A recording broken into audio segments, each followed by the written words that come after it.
3 times a week, Barambai Toiliev saddles up his donkey for a mundane but vital task. Ahead of him lies a 1.5-hour journey from his remote village to the only place where he knows he can find water fit to drink. Unexpected rains have given this arid region an unusually lush appearance. The harsh reality is that less than 2% of Turkmenistan's rural population has access to clean water. Which is why, for the past 2 years, Mr. Toiliev and his neighbours have counted themselves so fortunate.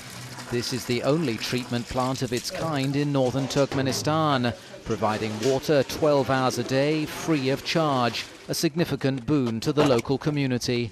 We used to have real problems getting proper drinking water, says Mr. Toiliev. Now people from all over the region come to fetch their supplies here. Mr. Toiliev's granddaughter still has to fill buckets from the pump in the family's backyard, but this water is much too brackish to drink. The situation's been worsened by a prolonged drought that has slashed water levels in many canals by up to half. What little that's left is highly saline and heavily polluted. This impoverished region is paying a high price, both for the blunders of agricultural planners in Soviet times and for the years of economic decline that have followed.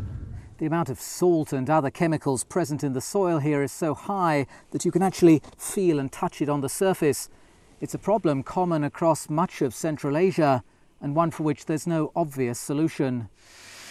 The answer in this case, unusually, was a desalination machine, paid for by the Children's Fund, UNICEF, a technology designed to treat seawater, being put to use here in landlocked Central Asia.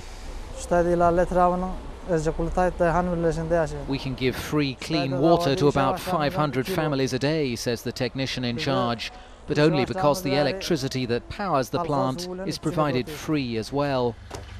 A pilot scheme that's benefiting families like Mr. Toiliev's, but may not be practical on a larger scale, leaving a broader cure for the water woes of northern Turkmenistan still a very long way off.